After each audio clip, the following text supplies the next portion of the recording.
Bonjour, merci David, merci à la FRAC, donc effectivement là, pour nous donner l'opportunité d'être présentateur des Midi Flash cette année, mais aussi pour ce midi de vous parler de ressources humaines. Juste avant qu'on commence, donc je me présente, Geneviève Lemonde, je suis la directrice d'AgriCarrière. Je vais laisser Frédéric aussi se présenter. Oui, donc bonjour tout le monde. Donc Frédéric Proux, agente de projet RH chez AgriCarrière. Et donc, AgriCarrière, c'est le comité sectoriel de main-d'œuvre en production agricole. On travaille très étroitement, évidemment, avec l'UPA sur tout ce qui concerne l'emploi à la main-d'œuvre, la gestion des ressources humaines. On travaille beaucoup aussi avec les centres d'emploi agricole dans les fédérations régionales de l'UPA.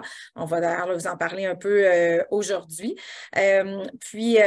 Donc, vu qu'on n'est pas beaucoup en ligne, j'avais le goût peut-être un peu d'interpeller les producteurs qui ont décidé de se connecter ce midi, là, puis de juste que vous me disiez de quelle production vous êtes, puis peut-être une attente que vous avez, là, comme ça on va pouvoir au fur et à mesure de notre contenu, peut-être là, vous pister ou ajuster notre discours en fonction de vos attentes. Donc, je vais y aller, là, je vais vous mettre la lumière, là, mais il y a un Jérémy qui, d'après moi, est un producteur agricole, employeur. Oui, ben comme vous voyez, je suis dans les rénovations.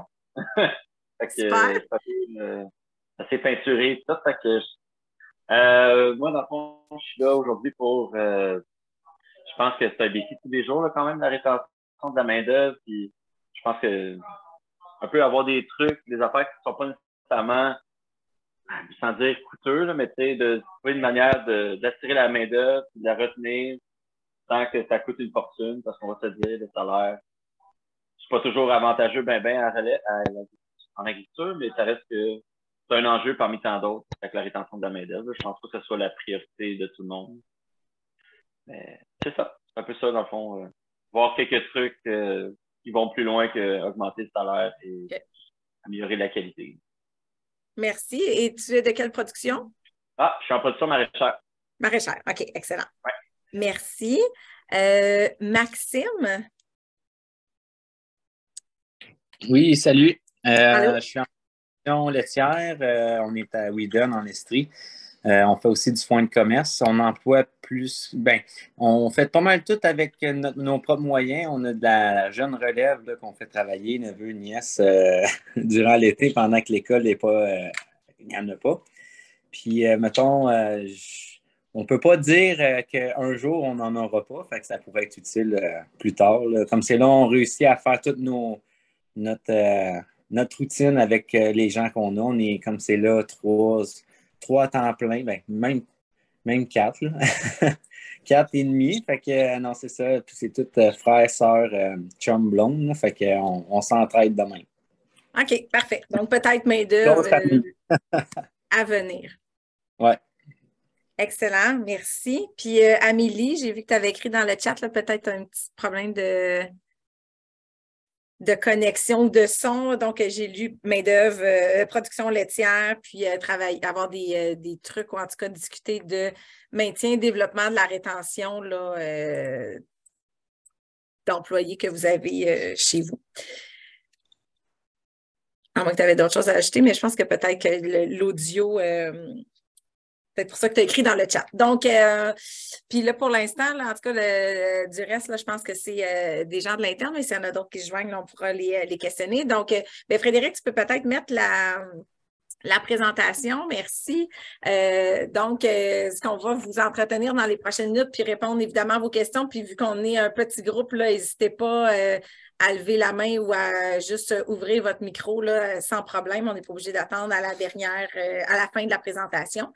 On voulait donc vous entretenir, puis je pense que ça va répondre à tes intérêts, Jérémy, d'avoir des trucs parce que non, on ne parlera pas de salaire, puis on ne parlera pas d'augmentation, puis de conditions de travail nécessairement aujourd'hui. On est vraiment plus dans une approche de gestion humaine des ressources, dans l'attraction, la fidélisation, la rétention, l'écoute de ses employés, puis de ses collaborateurs.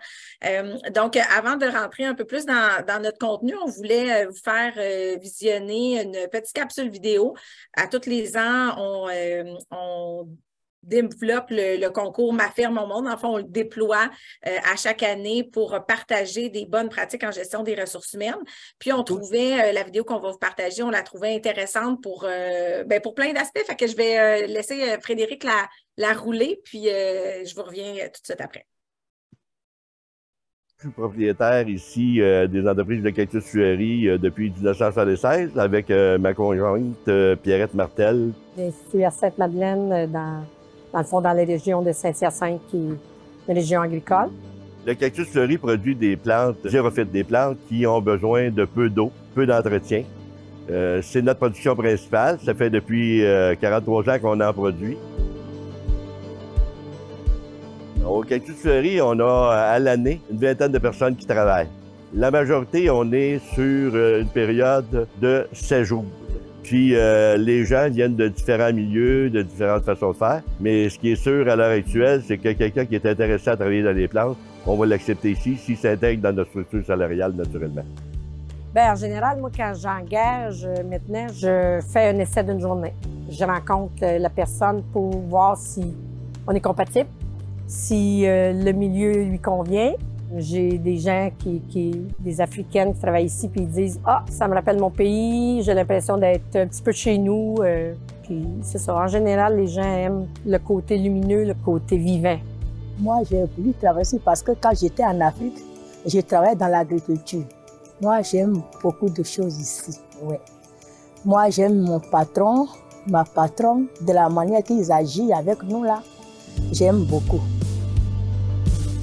Dans le fond, le monde, c'est notre plus grande richesse. Fait qu'on a travaillé au début à mettre en place une mutuelle de prévention. Après ça, on a offert des assurances collectives à nos employés.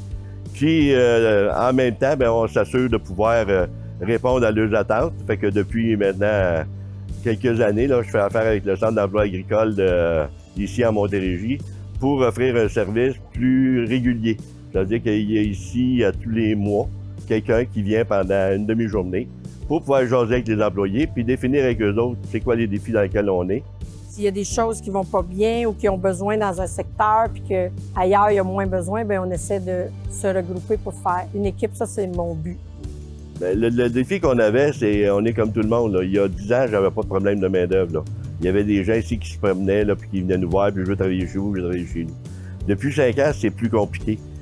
Ça nous permet justement, en travaillant 12 mois par année, de pouvoir justement intégrer toutes sortes de monde. Parce que pour moi, là, dans mon entreprise, là, en tout cas, moi, j'aurais pas de main-d'œuvre étrangère temporaire. Je pense pas que pour mon type d'entreprise, ça soit absolument indispensable.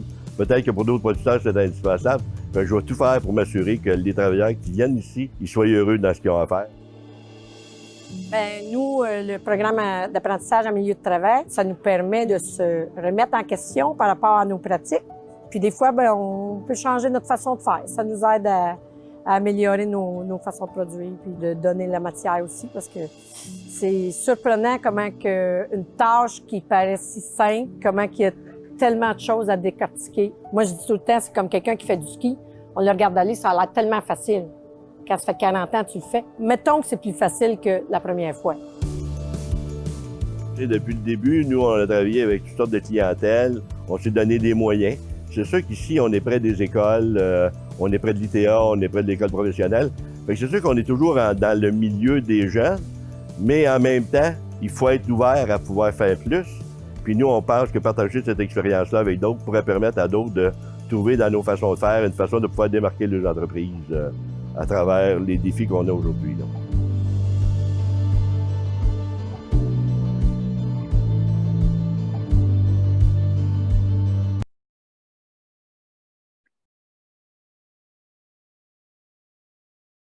Merci, Frédéric.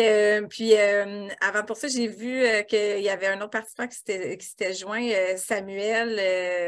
Peut-être tu te demandais là, qu'est-ce qui se passait dans l'introduction avec la vidéo. Là, on mettait un peu la table, mais comme je l'ai fait avec les autres participants, est-ce que tu peux nous dire dans quelle production tu es? Puis, c'est quoi tes attentes par rapport au contenu de ce midi? Qu'est-ce que tu viens chercher? Ben, j'avais pas regardé vraiment exactement le Midi Flash, c'était sur quoi, là, fait que je voulais juste regarder un peu c'était quoi, puis j'étais en production laitière. Super. Ben, on va parler de main-d'œuvre. Fait que j'espère que ça t'intéresse et que tu vas rester avec nous jusqu'à la fin. Oui. Super. Donc, ben, la vidéo, je pense que vous avez entendu beaucoup de choses intéressantes dans celle-là. Ben, c'est sûr qu'il y a un message ou une vision peut-être qui est différente de d'autres organisations où le Cactus Fleuri mise vraiment sur de la main-d'œuvre locale. C'est différent d'une entreprise à l'autre, peu importe le type de clientèle. L'objectif, qu'est-ce qu'il y a à retenir dans cette capsule-là, c'est tout ce qui concerne d'être à l'écoute des attentes, du bonheur, des besoins des différents travailleurs, main-d'œuvre qui sont qui vont être ou qui sont déjà dans vos organisations. La dame le disait, il y a certains départements peut-être qui vont avoir des besoins différents des autres. L'important comme gestionnaire pour être attractif, mais aussi pour fidéliser cette main-d'œuvre-là, c'est d'être à l'écoute. Puis c'est à un moment donné, ils le disent aussi, la richesse dans leur entreprise, c'est leur employé. Fait que c'est quand même un message assez fort qui est mis dans la présentation.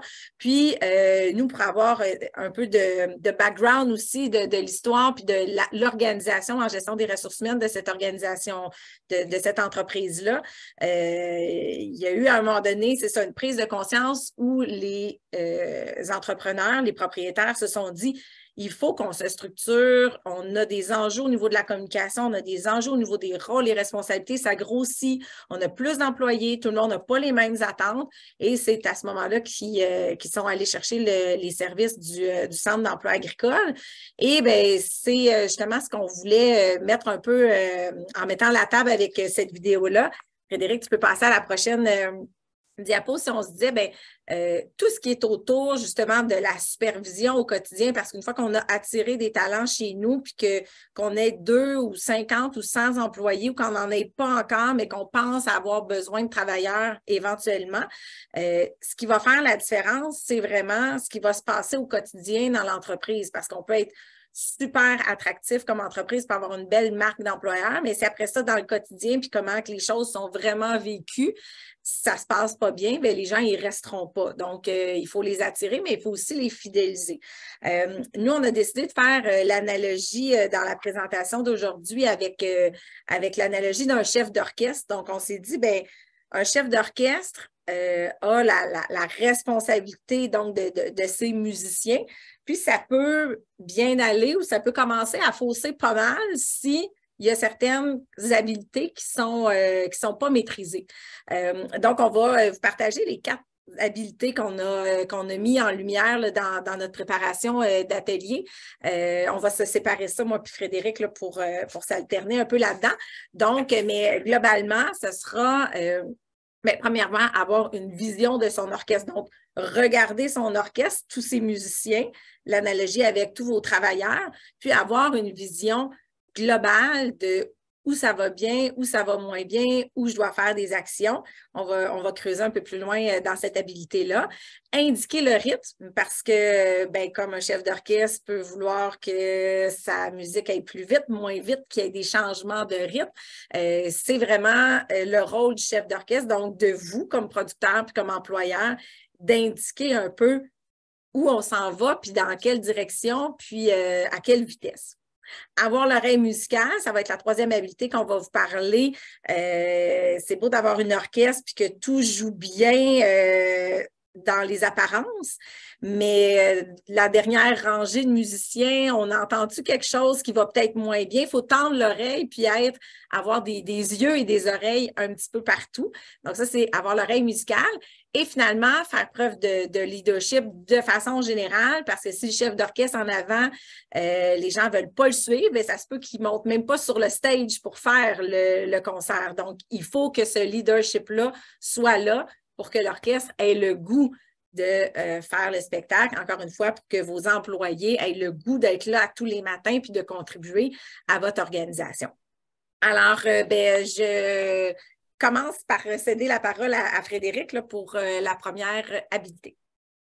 Merci Geneviève d'avoir mis la table. Donc, pour la première, avoir une vision globale de son orchestre. Donc, en fait, pour être efficace en tant que gestionnaire, bien, il est primordial d'avoir une vision à court terme, à moyen terme, mais aussi à long terme de son entreprise.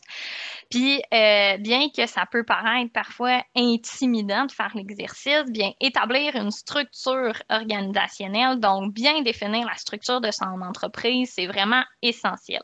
Donc, en tant qu'employeur, bien, cela va vous permettre de connaître les tâches puis les responsabilités de vos employés, mais surtout de comprendre de manière générale le rôle de chacun puis les difficultés auxquelles ils peuvent être confrontés.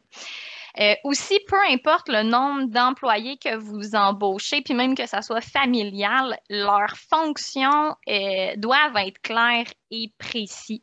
Puis c'est d'autant plus important si vos employés portent plusieurs chapeaux ou s'ils doivent se référer à différents superviseurs ou gestionnaires dans l'entreprise. Des fois, à première vue, là, le rôle de chacun, là, il est évident, mais c'est pas toujours le cas pour les employés. Fait que c'est vraiment dès le départ pour éviter les ambiguïtés, les frustrations, les conflits de travail. Il est vraiment important de bien délimiter le terrain de jeu de chaque personne, puis tous doivent également savoir à qui se référer en cas de question de problème. Il n'y a rien de pire, on l'a déjà entendu. On va voir le papa qui est gestionnaire, il donne une directive, finalement le fils plus tard en donne un autre, et que ce soit familial ou non, ça arrive parfois dans les entreprises, donc le plus possible, essayez d'éviter ça, donc éviter les frustrations. En lien avec ça, donc concrètement, quelques astuces que vous pouvez mettre en place là, pour la vision globale. Donc, ça va être de mettre sur papier l'organigramme de votre entreprise. Donc, pas seulement l'avoir en tête, le mettre sur papier, ça force des fois à se poser des questions, à voir est-ce que ça fait vraiment du sens. Également, préciser le niveau de responsabilité de chaque employé, donc un peu délimiter le carré de sable que je parlais tantôt.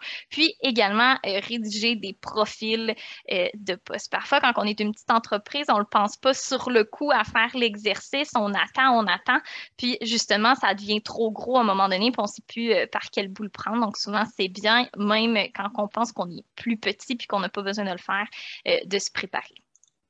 Pour la deuxième habilité, donc vraiment indiquer le rythme. Donc, qu'est-ce que ça signifie? C'est vraiment en tant que gestionnaire, de définir les heures de travail, les congés, les vacances, puis vraiment de donner de la rétroaction régulièrement. Donc, il ne suffit pas d'évaluer annuellement vos employés. Les attentes là, au niveau du rendement, puis les résultats souhaités doivent être clairs puis validés régulièrement. Donc, il ne suffit pas d'arriver à la fin de l'année, puis voici la liste de tout ce que tu aurais pu faire de mieux en tant qu'employé. La bouchée est pas mal grosse. C'est vraiment régulièrement donner de la rétroaction, puis pas juste ce qui est négatif, mais également, tout le monde aime ça, une bonne tape dans le dos du « Hey, merci, good job ». Faut également prendre en considération que souvent, contrairement à vous, qui est propriétaire d'entreprise, ben il est normal que les travailleurs qui, eux, ne sont pas propriétaires, ben, ils n'ont pas la même intensité puis peut-être la même motivation que vous à travailler. Aussi, certains employés, surtout par exemple les occasionnels ou les saisonniers, vont nécessiter un petit peu plus de soutien que les permanents qui ont l'habitude, qui connaissent un peu la politique de votre entreprise, qui connaissent les règles, le fonctionnement, vos attentes. Donc, eux qui sont là pour des plus courtes périodes, bien, ils connaissent moins en profondeur votre entreprise et donc, il faut vraiment s'assurer qu'ils détiennent tout le nécessaire. Là. Donc, les outils, ils se trouvent où, l'information à qui se référer pour bien effectuer leur travail. Parmi les quelques astuces qu'on vous donne par rapport à ce point-là, donc le premier, organiser régulièrement des rencontres avec vos employés, que ce soit en équipe pour du partage d'informations ou même individuellement pour savoir juste comment ça va. Accompagner puis soutenir vos employés au quotidien. Qu'est-ce que tu as besoin? As-tu tous les outils nécessaires pour effectuer ton travail? Juste des petites questions comme ça peut faire la différence. Puis, féliciter les succès de votre équipe, super important. Geneviève, je te cède la parole pour les 2 prochaines habiletés. Oui, l'oreille musicale, j'en parlais tantôt, donc tendre l'oreille puis entendre ce qui se passe sur le terrain. Je pense que s'il y a un secteur d'activité où c'est peut-être facile de le faire, c'est vraiment l'agriculture parce que habituellement, puis vous pourrez poser des questions puis dire des commentaires là, après nos contenus, mais vous êtes très souvent sur le terrain, vous aussi, avec les employés. Donc, c'est quand même facilitant pour vous de tâter un peu l'atmosphère, l'ambiance, les relations entre les travailleurs, entre eux. Puis, en ayant toujours en tête que, comme Frédéric le disait, c'est sûr que la motivation peut être différente qu'on soit travailleur ou qu'on soit propriétaire d'une entreprise. Évidemment, quand on est propriétaire, bien, l'entreprise, c'est notre vie, c'est notre cœur. Les travailleurs, bien, ont une différente motivation de venir au travail. Par contre, ils peuvent arriver avec des backgrounds ou des bagages qui sont super intéressants puis qu'on pense peut-être pas à exploiter puis qu'on peut voir justement quand on tend l'oreille sur le terrain. De plus en plus, on le voit avec la rareté de main-d'œuvre qu'on vit actuellement. On entend des producteurs et des employeurs qui embauchent des gens pour travailler à la ferme qui n'ont pas d'expérience, qui n'ont pas de formation en agriculture, mais qui ont appliqué et qui ont un intérêt en agriculture. Mais ces personnes-là ont peut-être des intérêts ou une expérience dans un domaine connexe, là, je vais dire un terme qu'on entend des fois puis qui est peut-être galvaudé, mais des compétences transversales qui vont pouvoir être intéressantes pour votre organisation, mais que si vous ne prenez pas le temps de vraiment aller à la rencontre de vos travailleurs, de poser des questions, de comprendre d'où ils viennent, bien, vous ne pourrez pas avoir cet esprit-là de les pousser vers peut-être des tâches différentes dans l'organisation ou aller chercher leur input ou leurs suggestions. C'est ça, si vous n'avez pas appris à les connaître. Puis je reviens encore avec ce que M. Mousseau disait dans sa vidéo, que ses employés, c'est la richesse de son organisation. Bien, ça va avec ça, là. L'ensemble de vos employés, si vous les mettez ensemble avec leur expérience personnelle, la vôtre, ça peut vraiment amener quelque chose de super riche en termes de valeur ajoutée. Oui, Jérémy? C'est un super bon point. Puis ça me fait réfléchir au fait que des fois, on demande, comme tu dis, l'input des employés, mais des fois, c'est pas bon. Carrément, là, genre, c'est pas une bonne idée, mais tu sais, comment on fait après ça pour avoir assez de tact puis qu'ils ne prennent pas personnel puis que ça crée des malaises? Oui, c'est un super bon point. Puis, on le voit c'est pas juste chez vous dans vos organisations, on prend beaucoup dans la gestion RH, de prendre les idées puis d'impliquer les travailleurs. Puis, c'est vrai que ça se peut qu'une suggestion qui arrive, vous, de par votre expérience, de parce que vous connaissez très bien votre organisation, vous savez que cette idée-là, elle n'est pas applicable, c'est pas la bonne pour X, Y raison. Tu me devances un peu, Jérémy, mais dans les astuces, je pense que l'idée d'écouter sincèrement, d'accueillir les suggestions, mais peut-être pas nécessairement de l'appliquer telle quelle, parce que, pour les raisons que je viens de vous dire, parce que vous avez d'autres informations, vous, en tête, qui fait en sorte que vous dites « ça ne marchera pas », mais ça peut être une piste d'inspiration, par contre. Donc, ce qui fait en sorte que vous retournez pas du revers de la main l'employé avec son idée en lui disant « ça n'a pas de sens, c'est pas applicable à 100%, mais de travailler en se disant peut-être que cette idée-là, ça ne marche pas pour ce département-là. Ça marche-tu pour ailleurs dans l'organisation? Ou est-ce que ça peut être une piste intéressante qui va amener une autre idée à d'autres employés? Donc, ce qui fait en sorte que l'employé qui a amené son idée, oui, son idée n'est pas retenue, mais on ne l'a pas retourné de bord carrément.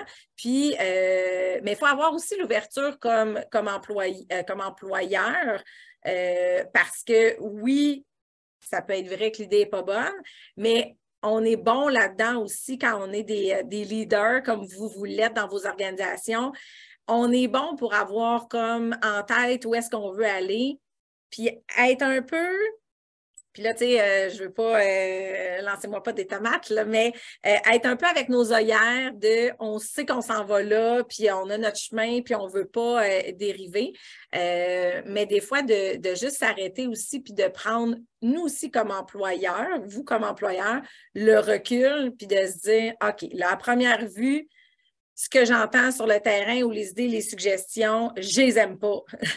Mais demain matin, là, quand je vais avoir un peu décanté, y a-t-il quelque chose, c'est ça, une portion de l'idée que je peux prendre, parce que c'est sûr que, de prôner, d'être à l'écoute, puis de vraiment intégrer, de prendre les suggestions, si après ça, on n'en applique jamais, ben là, c'est comme n'importe quoi. Hein. Les gens vont le faire quelques fois, puis après ça, ben ils essayeront plus, puis ils vont juste faire ce qu'on leur demande, puis ils n'auront plus cette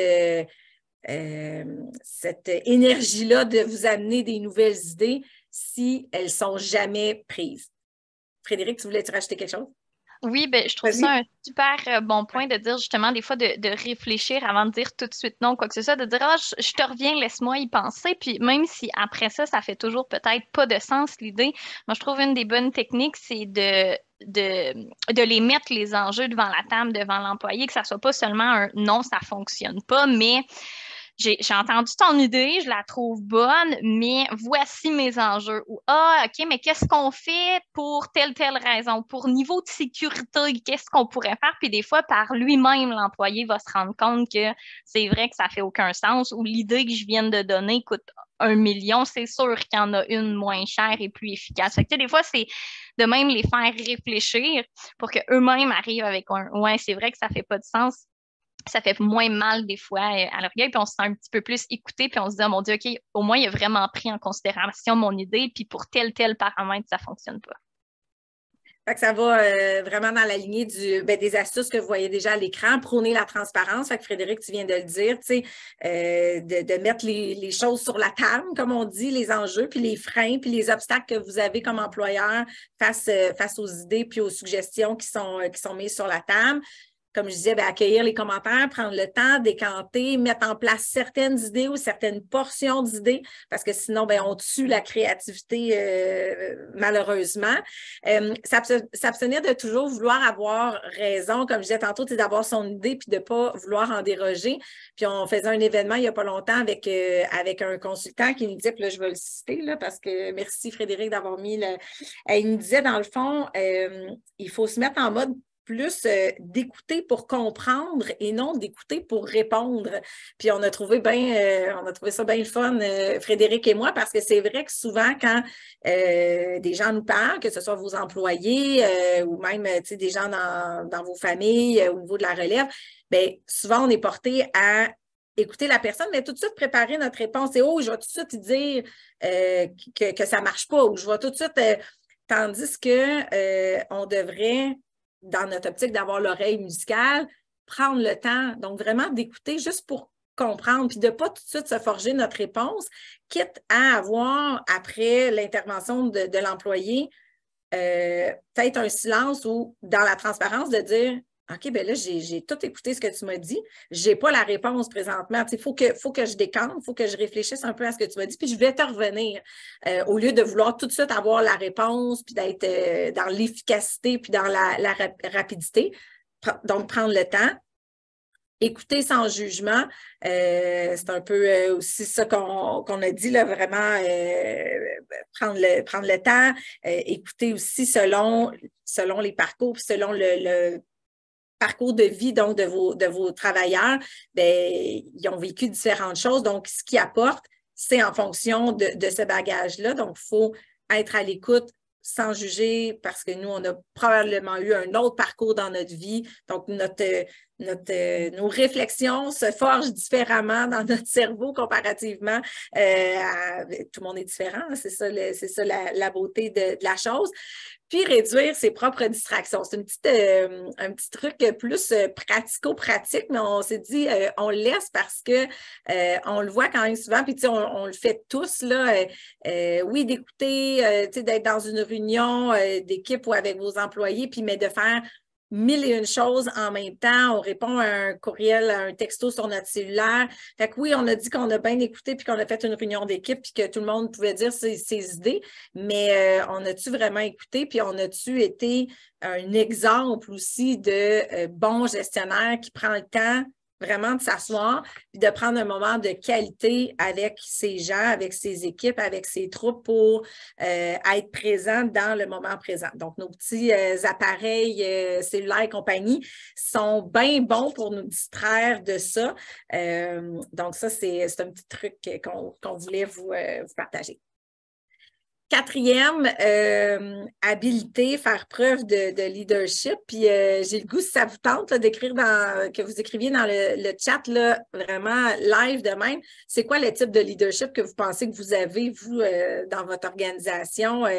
Êtes-vous plus participatif, autoritaire, mobilisateur? Puis vous pouvez en inventer. Là, j'ai pas de terme précis, mais juste pour le fun, vu qu'on n'est pas beaucoup en ligne, parce que c'est sûr qu'il existe différents types de leadership. Il n'y en a pas juste un qui est bon, il n'y en a pas de mauvais à 100%, parce que selon les situations, bien, des fois, il faut faire preuve, il faut s'adapter, puis il faut faire preuve de leadership. Quand il y a une situation d'urgence, il y a quelque chose qui se passe dans votre organisation, un accident, bien là, j'imagine que votre côté leader autoritaire ou directif embarque, puis là, vous dites telle personne appelle telle personne, tu sais, vous êtes dans l'urgence. Puis dans d'autres situations, dans des situations où vous voulez être plus justement en mode coaching, un nouvel employé qui est rentré, vous voulez bien l'intégrer, bien là, vous êtes dans un leadership peut-être différent, dans un état d'esprit différent.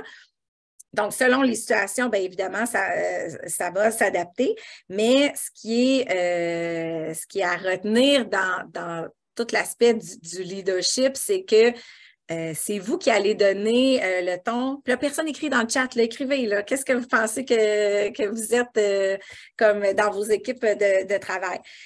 Puis, ce que j'allais dire, c'est que ce qui va donner le ton, donc, de votre type de leadership, c'est l'impact que ça va avoir sur vos gens en termes d'autonomie, en termes d'indépendance, en termes de confiance en eux dans leur travail.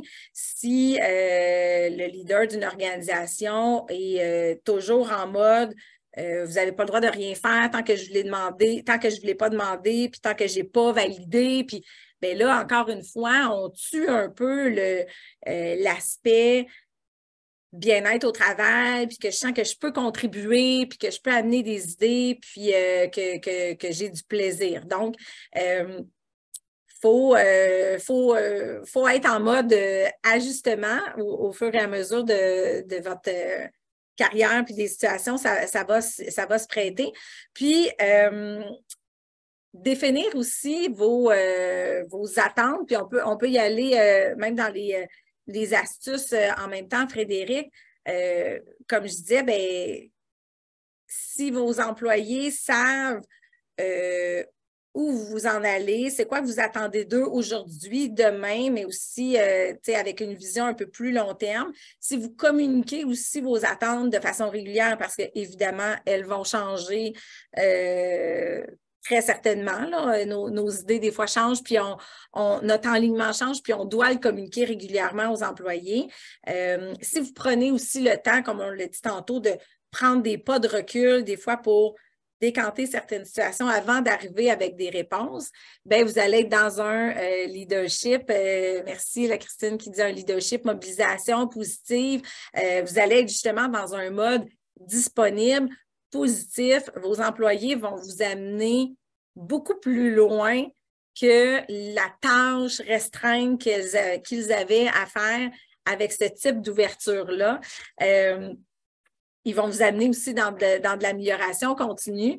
Puis, on voulait apporter, merci Jérémy, participatif, c'est le fun. Puis, je pense que c'est de plus en plus ce qu'on entend aussi dans la gestion 2022 et plus, là, avec, encore une fois, on revient sur l'aspect de la rareté de la main-d'œuvre, puis de faire en sorte que les gens se sentent bien. C'est beaucoup à cause du patron puis du leader qui va être au quotidien avec eux dans le champ, dans les tables, etc. Puis la reconnaissance dans tout ça, on en parle souvent. Ça aussi, c'est peut-être un peu galvaudé. Bon, il faut faire de la reconnaissance, puis c'est bien fatigant. Il faut dire merci tout le monde, puis à tout le monde, puis tout le temps. Puis, mais ça fait vraiment une différence puis la richesse que vous allez avoir avec vos employés, puis leur motivation, comme on disait au départ, la vôtre, ben, c'est votre entreprise, c'est votre cœur, c'est c'est toute votre vie, souvent vos entreprises. Le travailleur, lui, vient pour autre chose. Il vient chercher une reconnaissance, il vient chercher un sentiment d'appartenance. Donc, on y dit une fois par année, ben c'est pas suffisant, c'est sûr. Donc, il faut y aller de façon continue. Puis, je pense que ça peut vraiment, en tout cas, de ce que je lis avec vos styles que vous écrivez dans le chat, je pense que ça devient aussi inné, naturel. Tu sais, c'est pas artificiel. Je pense que ça se fait au fur et à mesure. Puis dès qu'on l'a rapidement inclus dans nos façons de faire, comme jeune gestionnaire, comme vous l'êtes, ben c'est super parce que c'est parti pour la vie, ça. Puis vous allez le faire de façon naturelle. Alors, ben, ça fait le tour de notre chef d'orchestre, mais on ne voulait pas vous laisser juste avec des concepts. Donc, vous voyez, on n'a pas parlé de salaire, on n'a pas parlé du tout de conditions de travail puis de chiffres. Aujourd'hui, on voulait vraiment rester dans la gestion humaine des ressources, mais on ne voulait pas vous laisser dans le vide sans vous dire comment vous pouvez être peut-être accompagné si vous en avez besoin aujourd'hui, demain ou dans plusieurs mois. Donc, Frédéric, je te laisse y aller avec la suite. Oui, donc on a beaucoup parlé de bonne supervision, mais c'est pas toujours facile, toutes les habiletés qu'on vient de dire, puis c'est à développer souvent en continu. Puis en les développant, justement, ça vaut vraiment la peine parce que vous pourrez vous démarquer, mais également maximiser le potentiel puis le bonheur là, des employés, comme Geneviève le dit. Donc, c'est connu, là, plus un employé est heureux, meilleur sera habituellement là, ses performances au travail. Pour plus d'informations, justement, pour vous aider, dans le fond, à développer votre talent de superviseur, ben n'hésitez pas à contacter des professionnels en ressources humaines. Ils sont là pour ça. Il y a également ça dans les centres d'emploi agricole, donc de vos fédérations régionales de l'UPA qui sont là pour ça, puis qui sont formés là, et qui pourront vous accompagner du mieux possible. Puis, en agriculture, bien en fait, vous êtes choyé. Il y a plusieurs programmes et subventions possibles en ressources humaines, dont Agri-RH. Puis, qu'est-ce que ça comprend? Donc, ça comprend un 50 heures de soutien et de coaching en ressources humaines. Donc, vous voyez un peu M. Mousseau là, dans la vidéo qui parlait qu'une fois par mois, il y a un professionnel là, qui vient dans son entreprise pour parler avec les employés, tout ça. Bien, grâce à ce programme-là, c'est possible. Donc, c'est vraiment une banque d'heures à utiliser selon les besoins de l'entreprise, selon les besoins des gestionnaires. Ça vient également avec une boîte à outils RH. Puis, je tiens à préciser, bien qu'il y ait une boîte à outils puis des outils qui peuvent être développés, l'objectif, justement, des professionnels des centres d'emploi agricoles, c'est pas juste de vous donner une boîte à outils, puis allez-y avec ça. Non, c'est vraiment de rendre autonome les producteurs agricoles, donc bien leur expliquer comment ça fonctionne, comment la mettre à jour justement par eux-mêmes pour que par la suite, là, ils puissent le faire. Ça comprend également de la formation RH asynchrone sur notre plateforme cible, des ateliers de co-développement, puis bien plus encore. Donc, n'hésitez pas à prendre le téléphone là, et de communiquer avec votre centre d'emploi agricole. Je vous ai mis des liens là, pendant que Frédéric parlait là, dans la discussion. Donc, le lien vers les équipes des centres d'emploi agricoles de l'UPA sur le site web de l'UPA, selon vos différentes régions.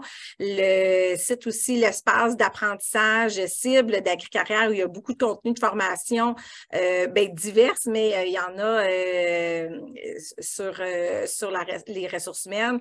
Il y a des explications sur Agri-RH. Donc, n'hésitez pas à aller naviguer sur ces pages-là là, également.